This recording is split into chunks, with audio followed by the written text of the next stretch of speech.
জানো না আমি জানি। যেহেতু বাড়ি ভেঙেছে, এই তো দেখুন না, ওই যে উঠছে, ওই যে একটা ফ্যামিলি উঠছে, ওই তো গাড়িতে মাল তুলছে। এই অবস্থায় যদি বৃষ্টি হয় তাহলে তো ভিজতে হবেই। এরা গরিব মানুষ, এদের পাশে আমরা আছি। সেন্ট্রাল গভর্নমেন্ট, বিজেপি সরকার, এরা তো গরিব মানুষের পেটে লাথি মারার জন্য আছে।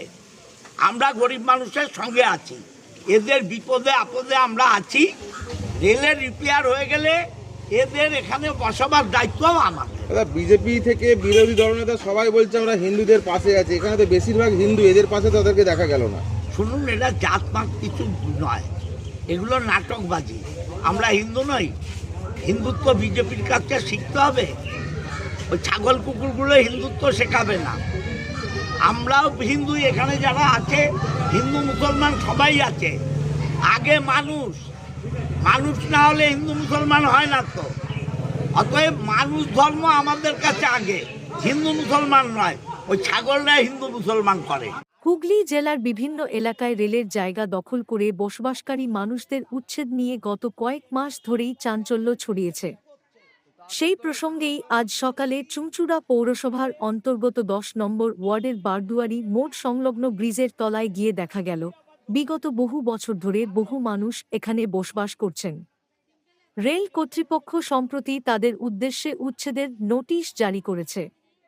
আজ সকালে চুঁচুড়া বিধানসভার বিধায়ক অসিত মজুমদার নিজে উপস্থিত হয়ে বসবাসকারী মানুষদের সঙ্গে কথা বলেন।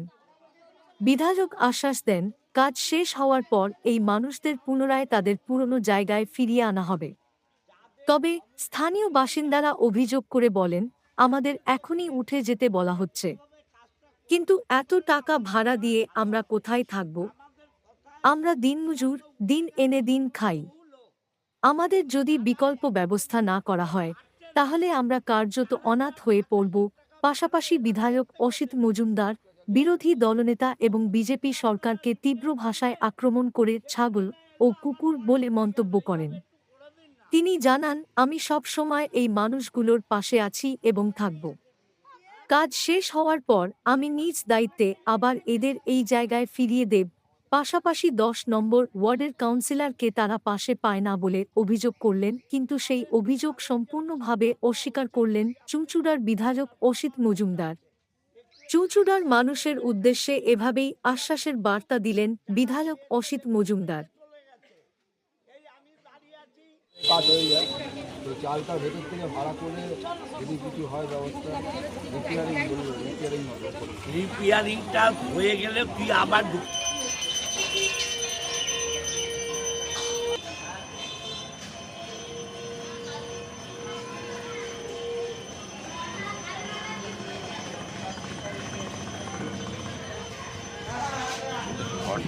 আর আমাদের কোনো কিছু দাবি নেই, কেন আমরা পরের বাড়ি কাজ করে খাই।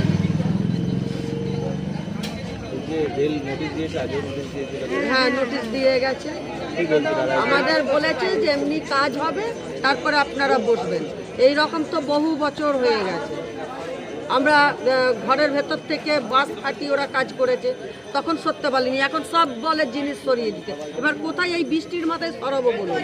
আর যেখানে ভাড়া যাচ্ছি 7,000 8,000 ভাড়া চাইছে, কোথা দিয়ে দেবো? রিক্সা চালিয়ে নয়। যে মানুষগুলোর জায়গা নেই, রিপেয়ার হয়ে গেলে আমি আবার ঢোকাবো, বাপের ক্ষমতা থাকলে আটকাবে। এখানকার মানুষদের আরও একটা অভিযোগ, যে আপনার এটা হচ্ছে হুগলি চুঁচুড়া পৌরসভা 10 নম্বর ওয়ার্ড। সেই কাউন্সিলরকে কোনো কিছু জানাতে গেলে সে কোনো কথা শোনে না এবং কে বলেছে কাউন্সিলর কি জন্য আছে এখানে? কাউন্সিলর কি জন্য আছে? এটা কাউন্সিলর নয়, এটা কি ভূত? কাউন্সিলর নিজে আছে, ও কয়েকদিন আউট অফ স্টেশন ছিল পারিবারিক কাজে, হয়তো সে তার জন্য আসতে পারিনি। কিন্তু আমি নিজেও তো এসছি, সরকারের জন্য একদম তো বলেনি যে পার্মানেন্টে ওঠার জন্য, সেটা তো বলেনি, কিন্তু আমাদের এমএলএ তো বললো বিধায়ক সাহেব যে রিপেয়ার রেল রিপেয়ার হয়ে গেলে তারপরে বিধায়ক সাহেব নিজে থেকে এবং আমরা থেকে তাদেরকে আবার তাদের জায়গায় বসিয়ে দেওয়া। আর যদি রেল না মানে তাহলে কি করবেন যদি পার্মানেন্টলি উঠে যেতে বলে? সেটা আছে, আমার মাননীয় বিধায়ক সাহেব আছে এবং আমার নেতৃত্বরা আছে, তারা সেটা তখন দেখা যাবে কি করা যায় তাদের জন্য, তখন আমরা পাবো। এলাকার মানুষ অভিযোগ করছে আপনাকে বলতে গেলে আপনি কোনো কথা শোনেননি বা আসেননি তাদের কাছে। এখন রয়েছে তো এলাকার মানুষ, তাদের জিজ্ঞাসা করুন না। যেসব মানুষগুলো বলেছিল যে আমি কথা শুনি না বা বলি মানে আসি না, সেসব মানুষগুলোকে এখানে আছে, তাদের একবার তাহলে মুখ দেখে বলুন কোন মানুষগুলো বলেছে। আর এখন